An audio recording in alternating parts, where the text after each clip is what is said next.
Jó napot kívánok ebben a mai videóban mindenkinek. Hát, ahogy látszatok, megint van egy gold egg-em, 100 royal jelly és a star jelly, ami azért eléggé jó. Szóval szerintem kezdjük is a videót.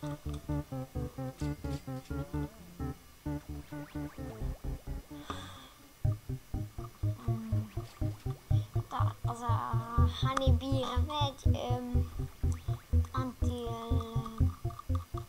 mythical nem megyek annyira sokra, hanem anti-legendary-ra, mert ott de most royal jelly-zek, akkor nem ér semmit.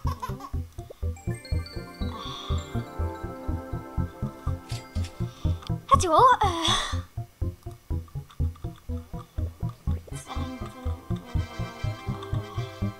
szerintem rakom ugyanúgy rá.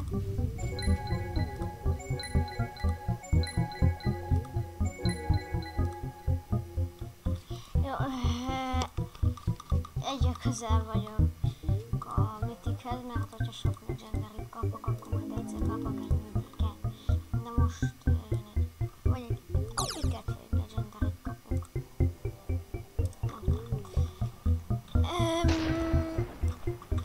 Köszönöm, hogy mindig néztél a kis videót. Tetszett, like, subscribe, csengő. Ez most egy ilyen rövid videó volt, de ha még érkeznek videók. Sziasztok!